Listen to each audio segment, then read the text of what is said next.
काबुल धमाके को लेकर हुआ है। आईएस खुरासान का पाकिस्तानी कनेक्शन सामने आया है। आईएस खुरासान का जो चीफ है वो पाकिस्तानी नागरिक है। जी हां, ये बड़ी खबर इस वक्त आ रही है। असलम फारूकी इसका नाम है। आईएस खुरासान का ये चीफ है और इसके पीछे तालिबान और लश्कर से उसके किस तरह से रिश्ते रहे हैं वो अब सामने आ रहा है। और इसीलिए आप देखिए कि पाकिस्तान जो है वो इस पर लगातार चुप्पी साधे हुए है। अभी तक कोई ऐसी बात सामने वहां पर नहीं आ रही है, लेकिन जिस तरह से हम बात करें तो बैठकों का दौर इधर लगातार जारी है। जो MI6 के जो चीफ हैं वो कल ही बाजवा से मिलते हैं। आखिर क्या माना जाए, इस मुलाकात को किस तरह से देखा जाए, उस पर भी मैं आऊंगी, लेकिन आइए एक रिपोर्ट आपको इससे मुताल्लिक दिखाते हैं।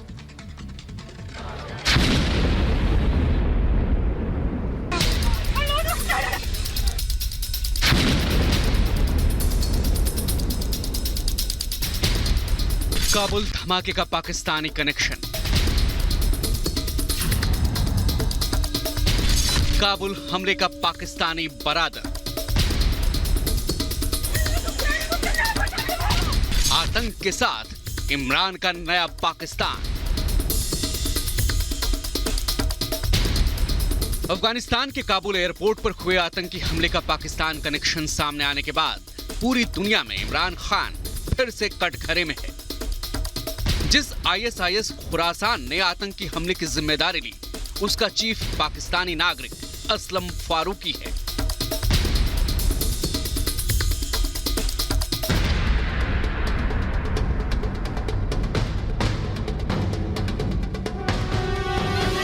काबुल में मासूमों को मौत बांटने वाला आतंकी अब्दुल रहमान को इसी ने ट्रेन किया था। अब तक मिली जानकारी के मुताबिक इस पूरे हमले का मास्टरमाइंड पाकिस्तानी नागरिक असलम फारूकी ही है।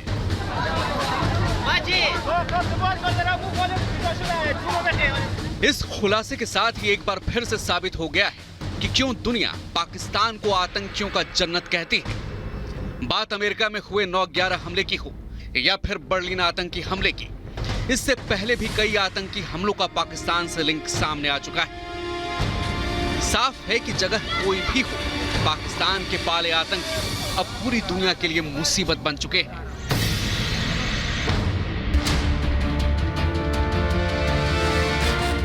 एयरपोर्ट पर हमले से पहले काबुल गुरुद्वारा में आतंकी हमले में भी असलम फारूकी का नाम सामने आ चुका है। इस आतंकी हमले में 27 लोगों की मौत हुई थी। अब एक बार फिर से ISIS खुरासान के पाकिस्तानी आका ने इंसानियत को गहरे घाव दिए।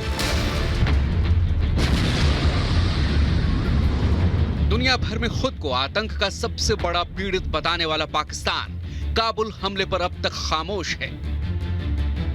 इमरान का नया पाकिस्तान आतंक के खिलाफ चंद शब्द बोलने की भी हिम्मत नहीं जुटा पा रहा।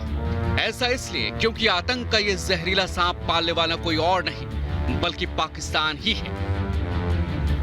ऐसे में अब समय आ गया है जब दुनिया आतंक के इन बरादरों पर प्रहार करे। Bureau report, Republic Bharat.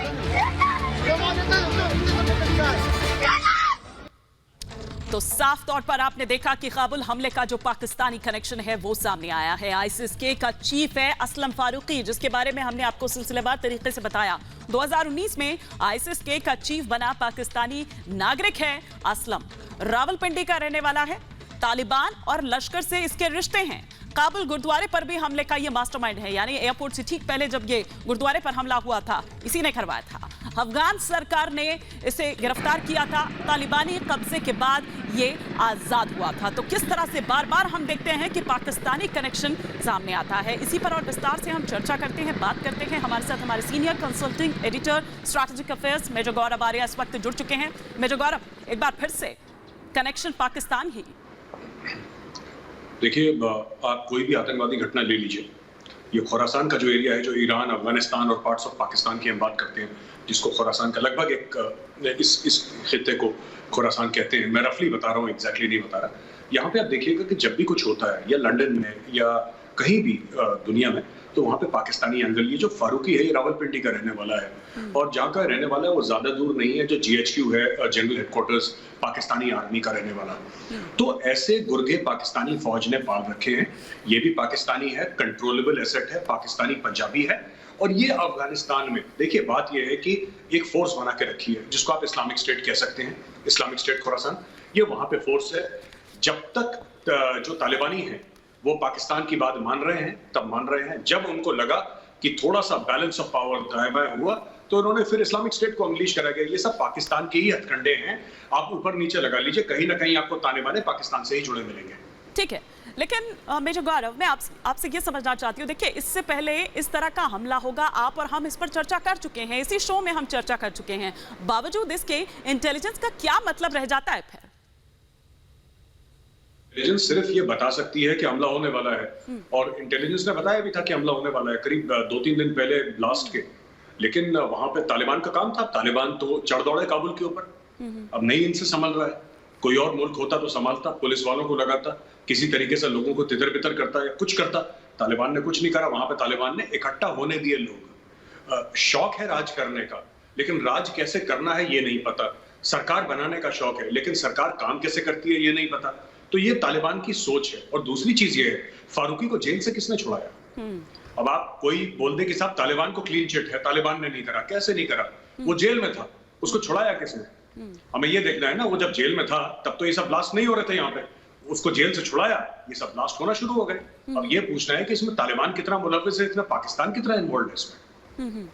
ठीक है मेजर गौरव, मैं आपके पास आऊंगी। इस वक्त एक बड़ी खबर आ रही है, आपको बता दें कि जिस तरह से काबुल हमले के बाद अब एक्शन में नजर आ रहे हैं जो बाइडेन की अगर बात करें तो उन्होंने ये कहा है कि अब इसके बाद कड़ा एक्शन लिया जाएगा। जी हां, अमेरिका ये कह रहा है कि आईसिस के पर यानी खुरासान पर हमले की तैयारी है। बाइडेन ने कमांडर्स को निर्देश दे दिए हैं, हमले की योजना बना रखे हैं ये कमांडर्स, तो अब हमले की तैयारी कर रहे हैं और जबरदस्त जवाब दिया जाएगा मेजर गौरव, ये कहा जा रहा है। लेकिन जो बाइडेन की बात पर आखिर कितना जबरदस्त और कब देंगे, कब करेंगे? इतना अनप्रोफेशनल बिहेवियर हम उनकी अगर आर्मी की भी बात करें तो वो भी दिखाई दे रहा है। क्या अगर, मैं ये भी समझना चाह रही थी आपसे कि क्या अगर ये ऑलरेडी आप ही की तरफ से अलर्ट जारी किया गया है तो क्या आपको उस तरह के निर्देश नहीं दिए जाने चाहिए थे, या आपको अपने पैराट्रूपर्स को, क्या आपको नहीं लगता है कि वहां उतारा जाना चाहिए जहां पर तालिबानी नहीं है और वहां से फिर आप कंट्रोल करिए चीजें?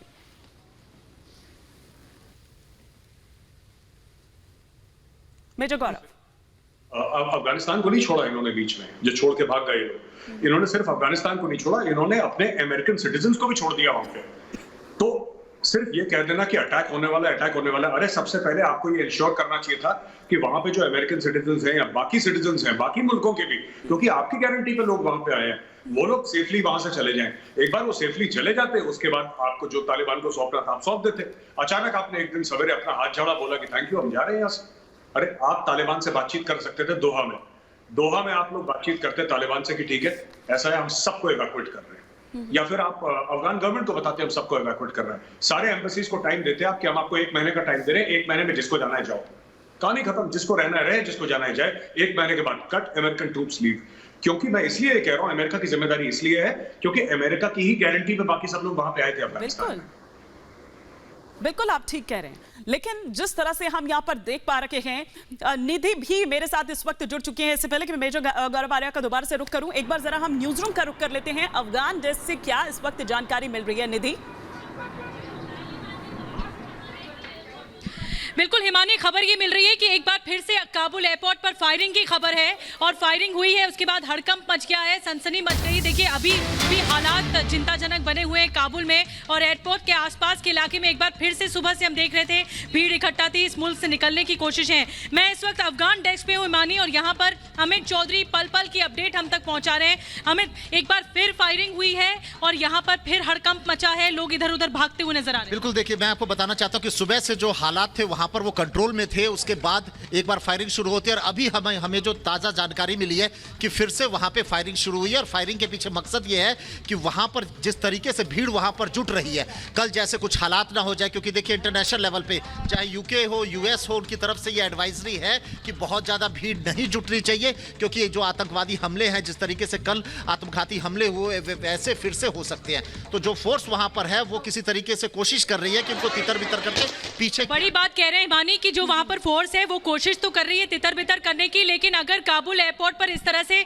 फायरिंग होगी, बार बार फायरिंग होगी, तो लोगों के लिए ये चिंता का विषय है। लोग समझ नहीं पा रहे, असमंजस की स्थिति लगातार बनी हुई है और यहाँ पर फायरिंग की वजह से हड़कंप एक बार फिर से मच गया है, सनसनी मच गई है और लोग समझ नहीं पा रहे कि अब क्या किया जाए। अपनी जान बचाने के लिए लगातार एक जगह भागते हुए नजर आ रहे हैं। पूर्वी गेट के पास बताया जा रहा है, जो एयरपोर्ट का पूर्वी गेट है उसके पास फायरिंग हुई है। कल 3 सीरियल ब्लास्ट से दहल उठा काबुल एयरपोर्ट और उसके बाद के हालात और ज्यादा भयानक होते जा रहे हैं। लोग सिर्फ देखिए, आप तस्वीरों में देखेंगे कि एक जगह पर इतनी ज्यादा भीड़ है, सैकड़ों की तादाद में लोग एक जगह पर इकट्ठा हो गए। और ये देखिए 2 तस्वीरें जो इस वक्त आप टीवी स्क्रीन पर देख रहे हैं, कल एयरपोर्ट पर ब्लास्ट हुआ, आज रनवे की ये ब्लास्ट की तस्वीरें जो कि कल हमने आपको बताया कि कैसे काबुल एयरपोर्ट पर आत्मघाती हमला होता है, फिदाइन हमला होता है और उसके बाद आज फिर फायरिंग होती है। तो हालात लगातार हिमानी चिंताजनक बने हुए हैं। हालात लगातार चिंताजनक बने हुए हैं। मेजर गौरव,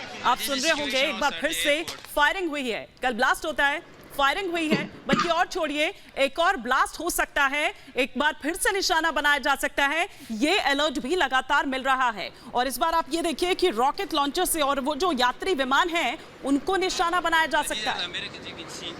नहीं, ये देखिए बात ये है कि जो आइसिस खुरासान है या इस्लामिक स्टेट खुरासान है, उसका जो बेसिक प्रॉब्लम है तालिबान के साथ, 2-3 प्रॉब्लम्स हैं और सबसे बड़ी उनकी प्रॉब्लम ये रही है कि आपने बात क्यों करी अमेरिकन से, आपको नई बात करनी चाहिए थी।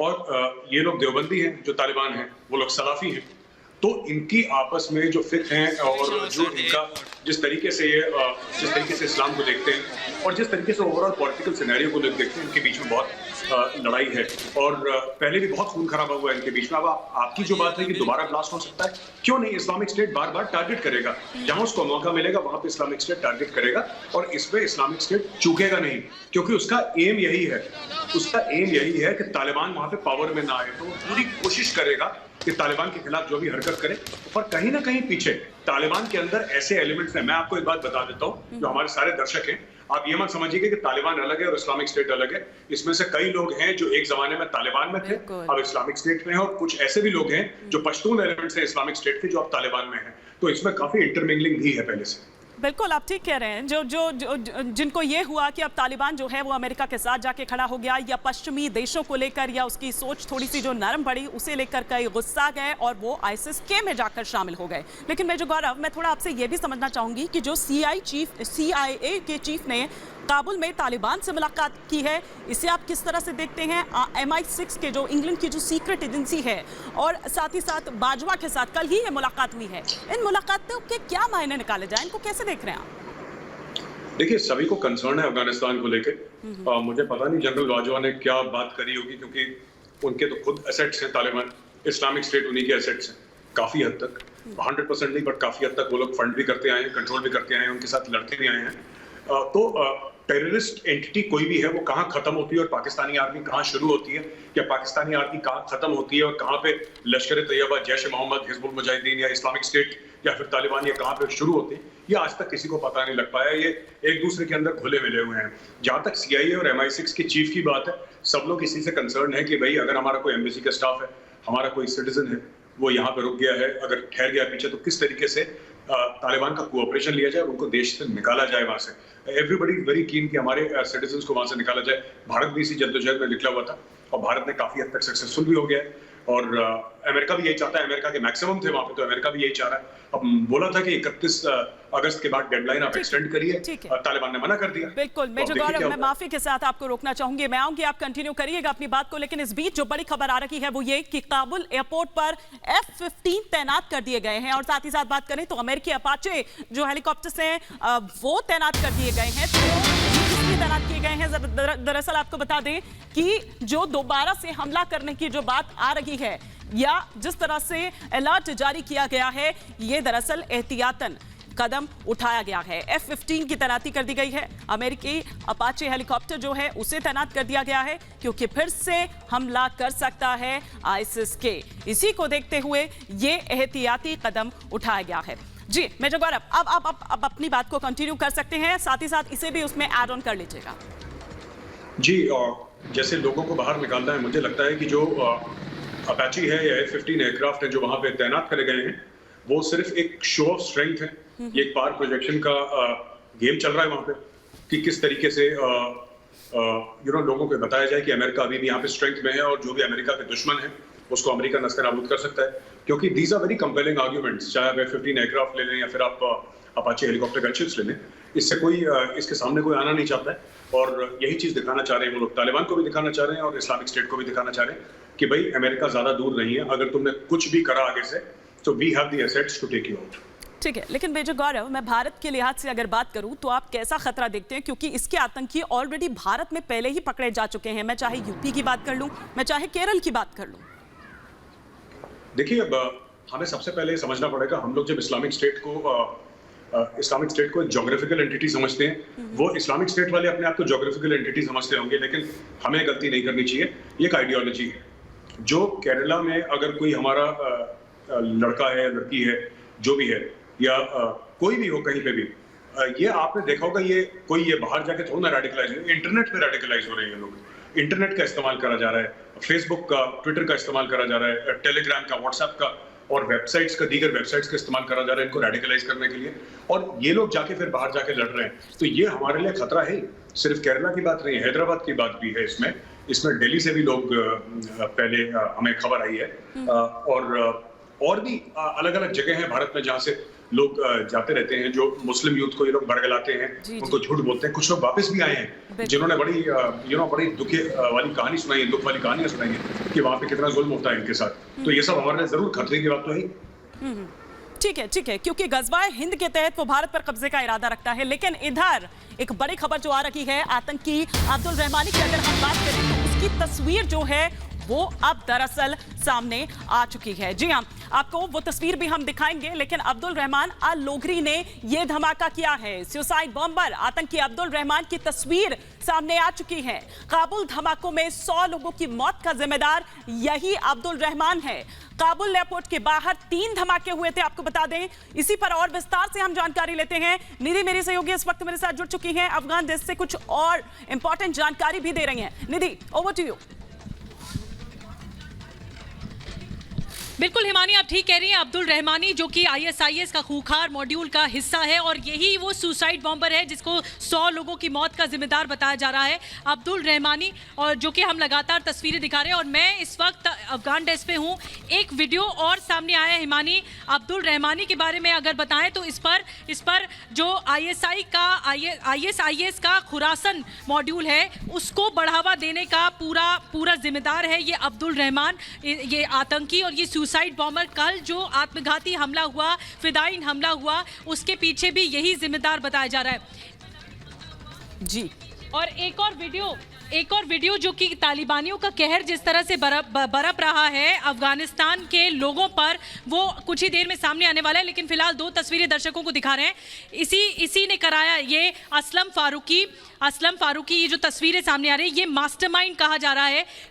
ISIS खुरासन का ये चीफ बताया जा रहा है और मास्टरमाइंड है जिसने पूरी प्लानिंग रची कि काबुल में कैसे धमाका होगा। तालिबानी राज आते ही और फिर उसके बाद प्लानिंग रची गई कि यहाँ पर निर्दोष लोगों की जान ली जाएगी। दूसरी तस्वीर वो अब्दुल रहमान जो कि असलम फारूकी के इशारे पर काम कर रहा था, वो आत्मघाती हमलावर, वो सुसाइड बॉम्बर जो कि असलम फारूकी के इशारे पर काम कर रहा था। इसी असलम फारूकी ने इशारा किया और इसी ने पूरा मॉड्यूल को अंजाम देने के लिए ये ब्लास्ट करवाया गया। एक के बाद एक सीरियल ब्लास्ट होता है काबुल में, जहां पर और उस जगह को चुना गया हिमानी जहां पर सबसे ज्यादा तादाद में लोग इस वक्त आपको रोकना चाहूंगी। एक और बड़ी खबर देखिए इस वक्त आ रही है, मैं लौटूंगी आपके पास। काबुल एयरपोर्ट पर रिपब्लिक भारत, इस वक्त आपको बता दें कि तस्वीरें वहां से आप तक पहुंचा रहा है। काबुल एयरपोर्ट से रिपब्लिक भारत की एक्सक्लूसिव तस्वीरें आपके टेलीविजन स्क्रीन पर है। हम आपको ये तस्वीरें दिखा रहे हैं कि किस तरह से अब वहां पर हालात हो रखे हैं। देखिए, अभी थोड़ी देर पहले निधि वो तस्वीरें भी दिखा रही थी जब फायरिंग हुई, और एक उसमें से इलाका ऐसा भी है, एक एरिया ऐसा भी है जहां पर सन्नाटा पसरा हुआ है। तो एक वो भी है जहां पर फिर से लोगों का पहुंचना शुरू हो गया है, क्योंकि यहां से लोग जल्द से जल्द निकलना चाहते हैं। बावजूद इसके कि कल जिस तरह से हमने देखा कि खून की नदियां वहां पर बह रही थी, लाशें वहां पर एक के बाद एक बिछी हुई थी, उसमें क्या बच्चे और क्या महिलाएं। हामिद करज़ई इंटरनेशनल एयरपोर्ट की ये तस्वीरें हम इस वक्त यहाँ पर आपको दिखा रहे हैं। एक के बाद एक 3 धमाके जिससे गूंज उठा था, दहल उठा था। ये तस्वीरें हम आपको यहाँ पर दिखा रहे हैं, ये एक्सक्लूसिव तस्वीरें। और देखिए लोगों के मन में, लोगों के आप एक चेहरे देखकर उस खौफ का अंदाजा लगा सकते हैं। उन्हें ये डर है कि कहीं फिर से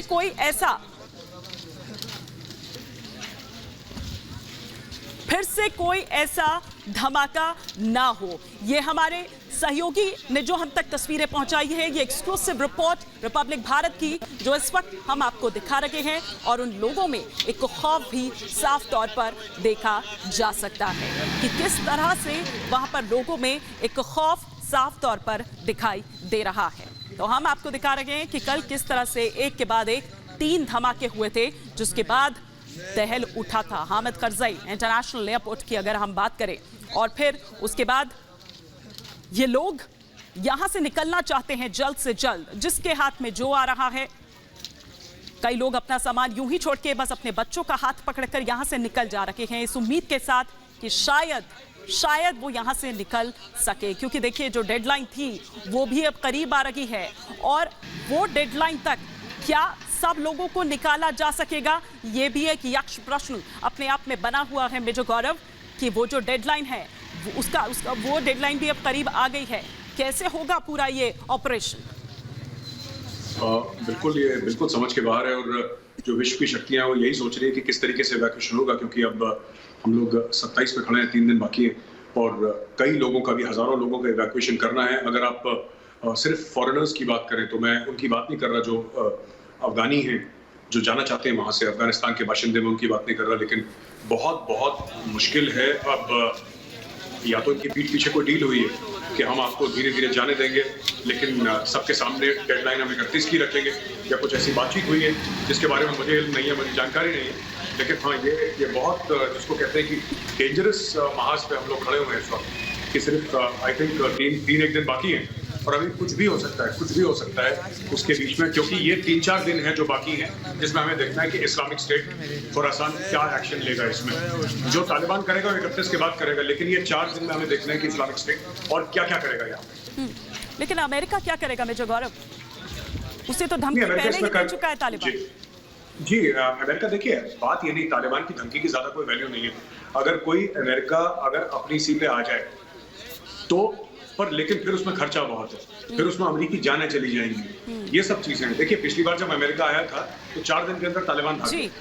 तो तालिबान की बस का नहीं है होल्ड करना ग्राउंड। मैं जंग की बात कर रहा हूँ, मैं लड़ाई की बात कर रहा हूँ, भगवान न करे लड़ाई हो, लेकिन ऐसी कोई बड़ी चीज नहीं था। ठीक है समय लौटूंगी। एक बड़ी खबर एक और इस वक्त आ रही है। काबुल में तालिबानी क्रूरता का एक नया वीडियो सामने आया है। अफगानी नागरिक पर तालिबान की क्रूरता का ये वीडियो हम आपको दिखा रहे हैं। आप देखिए कि किस तरह से क्रूरता जो आम नागरिक वहां पर हैं, जो वहां की आवाम है, उन पर क्रूरता बरसी जा रही है। और दरअसल यही है तालिबान का असली चेहरा।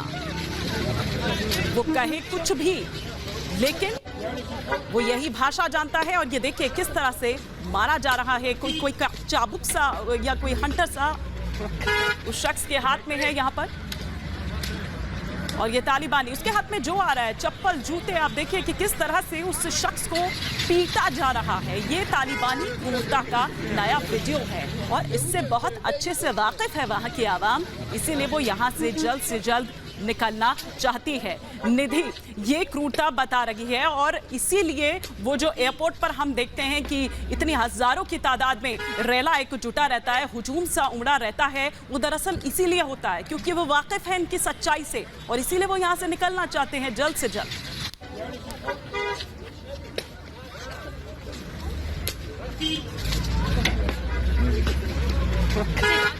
तालिबान ने अफगानिस्तान पर जबरदस्ती कब्जा जमाया है, तब से ये बर्बरता दिखाई दे रही है। इस तस्वीर में हम दर्शकों को दिखा रहे हैं कि कैसे एक व्यक्ति को जबरदस्ती कार से निकालकर पीटा जाता है। वहां पर कई कारें एक साथ खड़ी हुई हैं। ये बीच सड़क का मामला है। सरेआम एक अफगान नागरिक पर इस तरह कहर बरपाया जाता है। ये देखिए कैसे मारा जा रहा है इसको, और वो भागने की कोशिश कर रहा है, अपनी जान बचाने की कोशिश कर रहा है, लेकिन एक के बाद एक वार किया जा रहा है। इस तालिबानी ये तालिबानी जो है वो एक के बाद एक इस अफगान नागरिक पर वार कर रहा है, जो कि इस वक्त पठानी सूट पहना हुआ है। आप देखिए तस्वीरों में एक जगह ये दरअसल एक बीच सड़क है जहां पर ये तालिबानी कहर बरपा रहा है। वहां पर कई लोग इस वक्त मौजूद हैं, कई लोग भागने की कोशिश कर रहे हैं, अफरा तफरी का आलम है, लेकिन ये एक के बाद एक वार करता है इस व्यक्ति पर, जो कि इस वक्त पठानी सूट सफेद रंग का पठानी सूट पहने हुए है। और फिर उसके बाद जो तस्वीरें आप देख रहे हैं उससे समझा जा सकता है कि बर्बरता है, ये क्रूरता है जो कि तालिबानी अमानवीय जिस तरह से अमानवीय हरकतें कर रहा है, एक के बाद एक लोगों को निशाना, निर्दोष लोगों पर इतनी बेरहमी के साथ उन्हें मारा जा रहा है, पीटा जा रहा है। ये तालिबानी राज की क्रूरता है। ये सबसे नया वीडियो है हिमानी जो कि सामने आया है, जो इस वक्त निधि मैं लौटूंगी आपके पास। जी हाँ, तालिबान का एक और असली चेहरा हम यहाँ पर दिखाने जा रहे हैं, जो बेनकाब हो गया है। महिला को जबरन हिजाब पहनाया जा रहा है। तालिबान लड़ाके ने ये हिजाब पहनाया है। मैं चाहूंगी कि ये तस्वीरें आप यहाँ पर देखें, और ये देखिए ये तस्वीर हम यहाँ पर आपको दिखा रखे हैं। आप ये देखिए कि किस तरह से सामने से दरअसल ये महिला आ रही है, ये देखिए, और इधर से ये तालिबानी यहाँ से गुजर रहा है। इसने एक शख्स वहां पर खड़ा है, उससे कपड़ा, ये हिजाब जो है वो खींचा, और जबरन उस महिला को ये हिजाब पहना दिया जाता है कि तुम यूं खुलेआम, यूं खुले सर, यूं खुला चेहरा अपना नहीं दिखा सकती हो, यूं नहीं घूम सकती हो। तो ये बड़ी खबर, इस वक्त एक और बड़ी खबर आ रही है पंजशीर से, जहां पर मसूद की तोप तैयार है। पंजशीर में मसूद की मोर्चेबंदी हो चुकी है। तो लगातार ये देखिए, ये मसूद की तोप है, ये तैयार है, और लगातार इस तरह की जोश बढ़ाती हुई, उत्साह बढ़ाती हुई जो पंजशीर के ये लड़ाके हैं और मसूद के ये जो लड़ाके हैं, इनकी तस्वीरें हर आए दिन हम देखते हैं इस तरह से जोश बढ़ाते हुए, और ये जो तोप है ये तैयार है। जिस तरह से तालिबानी एक के बाद एक रणनीति हालांकि तमाम फेल हुई है, हालांकि कोई रणनीति ही नहीं है अगर पंजशीर के लिहाज से देखा जाए तालिबान की। जिस तरह से उसको काबुल बहुत ही आसानी से मिल गया, उसे लगा कि शायद पंजशीर को भी वो उसी तरह से फतेह कर लेगा। ये जानते बूझते हुए मेजर गौरव, ये जानते बूझते हुए कि 20 से 21 साल पहले क्या हुआ था, बावजूद उसके कोई रणनीति नहीं थी उसकी पंजशीर को लेकर। उसको लगा कि जितने आसानी से उसने काबुल को फतेह कर लिया, उतने ही आसानी से शायद वो पंजशीर को भी फतेह कर लेगा। शायद इतिहास नहीं पढ़ा था तालिबान ने कि पंजशीर आज तक फतेह नहीं हुआ, ना कभी फतेह होगा, ऐसा लोग कहते हैं। अब आगे क्या लिखा है ये तो मुझे नहीं पता, लेकिन शायद अगर तालिबान वाले थोड़ा सा इतिहास पढ़ लेते। ये जो वेपन आप दिखा रहे हैं अपने स्क्रीन में, ये अगर मैं गलत नहीं हूँ तो ये ZU-23 है। ये इंडियन आर्मी भी इस वेपन को इस्तेमाल करती है। ये रशियन मेड वेपन है और एंटी एयरक्राफ्ट वेपन माना जाता है, लेकिन इसको कई जगह ग्राउंड रोल पे भी इस्तेमाल करा जाता है, और ये लोग जो इस्तेमाल करेंगे ग्राउंड रोल पे ही करेंगे। ये बहुत घातक किस्म का हथियार है, और जिसको कहते हैं कि 1000 से ज्यादा राउंड्स पर मिनट। ये डबल बैरल है, इसमें 2 बैरल फायर करती है। तो आप समझ लीजिए ऐसे इनके पास कितने सारे होंगे, और जब ये ग्राउंड रोल पे इस वेपन को लगाएंगे और फायर करेंगे तो फिर तालिबान वाले सामने टिक नहीं पाएंगे, ना तालिबान की गाड़ियां, चाहे वो हल्की फुल्की आर्मर्ड व्हीकल्स भी हो। फुली आर्मर्ड की बात नहीं कर रहा, लेकिन हल्की फुल्की अगर आर्मर्ड व्हीकल्स तालिबान की होंगी या तालिबान की इन्फेंट्री भी आएगी पैदल सेना, वो इस वेपन के सामने नहीं रुक पाएगी। सामने ZU दिख रहा है, जहां तक मैं समझ पा रहा हूँ इसको। तो ये वो वेपन है। तो इसका मतलब कि आधुनिक वेपन से लैस है मसूद के लड़ाके। ये सिर्फ AK-47 वाली फौज नहीं है, इनके पास आधुनिकतम हथियार भी हैं, इनके पास टैंक्स भी हैं, इनके पास आर्मर्ड व्हीकल्स भी हैं, इनके पास एंटी एयरक्राफ्ट वेपन्स भी हैं, राइफल्स भी हैं, एक्सप्लोजिव्स भी हैं। हर एक किस्म के हथियार से ये लोग लैस हैं। प्लस अगर आप ज्योग्राफी देखेंगे पंजशीर की, उस ज्योग्राफी में अंदर घुसना, उस टेरेन के अंदर घुसना नामुमकिन सा ही समझ में आ रहा है आज की तारीख में। लेकिन मेजर गौरव, मैं आपसे ये समझना चाहती हूँ कि ये तालिबान ये कहता है कि हम नए तालिबान हैं और हम ये नहीं चाहते हैं कि हम किसी की बुराई मोल लें। मैं आऊँगी इस पर भी, लेकिन एक बड़ी खबर इस वक्त आ रही है। रिपब्लिक भारत पर मसूद के लड़ाके ने शांति स्थापित करने की बात कही है। मसूद के लड़ाके हामिद सैफी ने कहा है कि वो शांति, स्वतंत्रता और मानवता चाहते हैं, लेकिन अगर ऐसा नहीं होता तो फिर तालिबानी आतंकियों से आर पार की लड़ाई के लिए भी मसूद के लड़ाके पूरी तरह से तैयार हैं। ये बड़ी खबर इस वक्त आ रही है। और मेजर गौरव, यही दरअसल मेरा सवाल भी था, लेकिन जरा पहले सुन लेते हैं, ये जरा बात सुना भी देते हैं जो इसने कही है।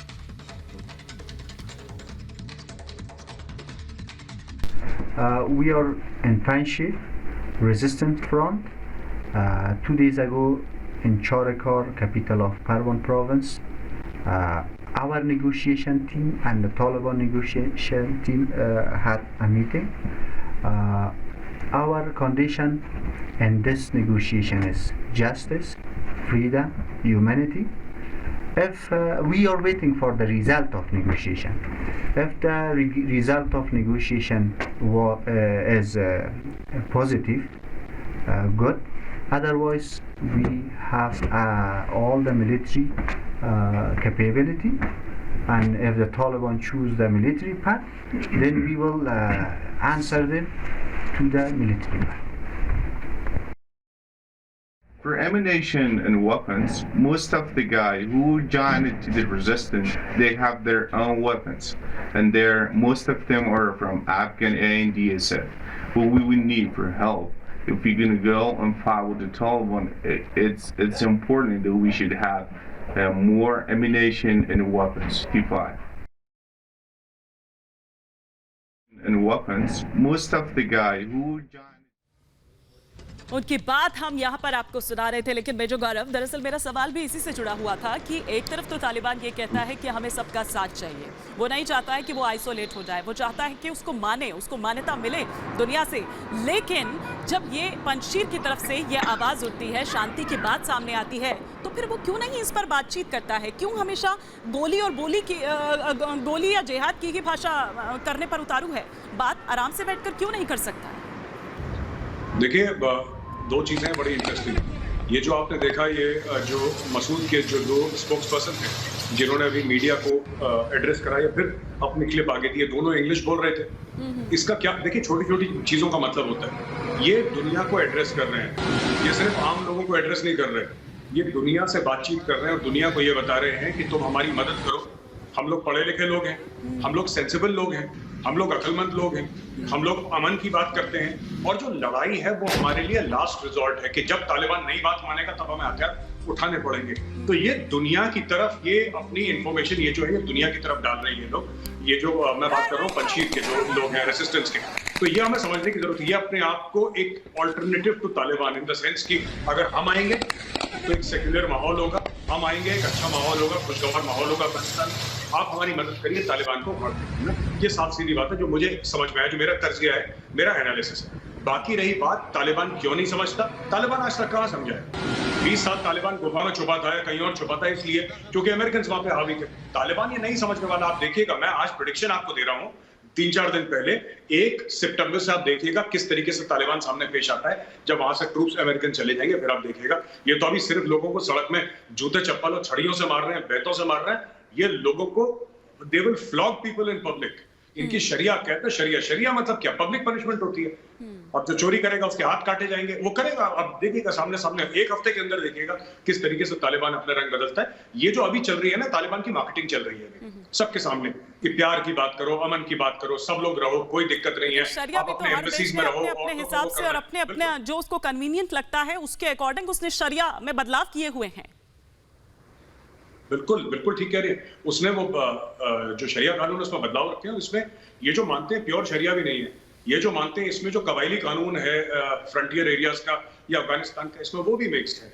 इसमें काफी सारी, जैसे वो 15 साल के ऊपर से लड़कियां, इनकी शादी होगी उसका फरमान जारी कर दो, और जबरन बापों से उनकी बेटियां छीन लो, माओ से उनकी बेटियां छीन लो। ये शरिया में नहीं है, ये तालिबान ने खुद ही इन्वेंट कर दिया इसको शरिया का नाम देके। तो कुछ चीजें ये लोग शरिया की लेते हैं और कुछ चीजें अपने कबायली कानून की अपनी मनमर्जी लगा के उसको लोगों को बोल देते हैं कि इस्लामी शरिया। ये भी काम कर रहा है तालिबान, तो ये देखने वाली बात है। बिल्कुल बिल्कुल। लेकिन सर, जिस तरह से आप यहाँ पर कह रहे थे कि अब 1 सितंबर से आप देखिए कि किस तरह के हालात वहां पर होने वाले हैं। ठीक है, जब अमेरिकी चले जाएंगे यहाँ से, उसके बाद जो रह जाएंगे उनका क्या, और साथ ही साथ उन ऑफिशियल्स का क्या जिन्होंने अमेरिका को सपोर्ट किया। मैं आऊंगी इस सवाल के साथ, लेकिन एक बड़ी खबर इस वक्त हम दिखा रहे हैं काबुल एयरपोर्ट से। एक्सक्लूसिव रिपोर्ट, काबुल एयरपोर्ट पहुंचा रिपब्लिक भारत, इकलौता ऐसा भारतीय चैनल जो वहां पर मौजूद है। पंजशीर से भी आपको पल पल की रिपोर्ट दिखा रहा है, और साथ ही साथ काबुल एयरपोर्ट से ये एक्सक्लूसिव रिपोर्ट पहले आप देखिए।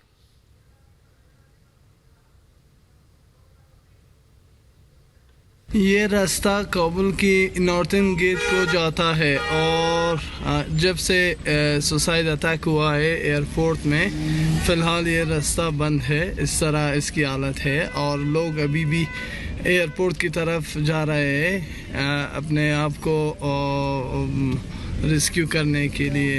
रिपब्लिक भारत के लिए काबुल से रिपोर्टिंग। तो रिपब्लिक भारत इकलौता ऐसा चैनल, भारतीय चैनल जो इस वक्त वहां पर मौजूद है अफगानिस्तान में। आपको काबुल से ये रिपोर्ट हम दिखा रहे थे, पल पल की जानकारी हमारे जो रिपोर्टर हैं वो हम तक पहुंचा रहे हैं, और वो तस्वीर हम आप तक पहुंचा रहे हैं, वो रिपोर्ट्स हम आप तक पहुंचा रहे हैं, और किस तरह से वहां पर हालात हैं, जो वहां की आवाम है, जो छोटे छोटे बच्चे हैं, महिलाएं हैं, आखिर किस तरह उनका हाल है, ये हम आपको दिखा रहे हैं। किस तरह से वहां पर महिलाओं को आप देखिए कि अगर वो खुले सिर, खुले चेहरे लेकर घूम रही हैं वहां पर आज़ादी के साथ, तो तालिबान को ये नागवार गुजर रहा है। वो जबरदस्ती उनको हिजाब पहना दे रहे हैं। आप देखिए कि किस तरह से घरों में घुसकर उनके माँ बाप के सामने बच्चों को मार दिया जा रहा है, मौत के घाट उतार दिया जा रहा है। ये तस्वीरें लगातार हम दिखा रहे हैं। हमारे साथ मेजर गौरव भी लगातार बने हुए हैं, मेरी सहयोगी निधि भी लगातार बनी हुई हैं मेरे साथ न्यूज रूम से। लेकिन ये तस्वीरें हम यहाँ पर लगातार दिखा रहे हैं काबुल एयरपोर्ट से।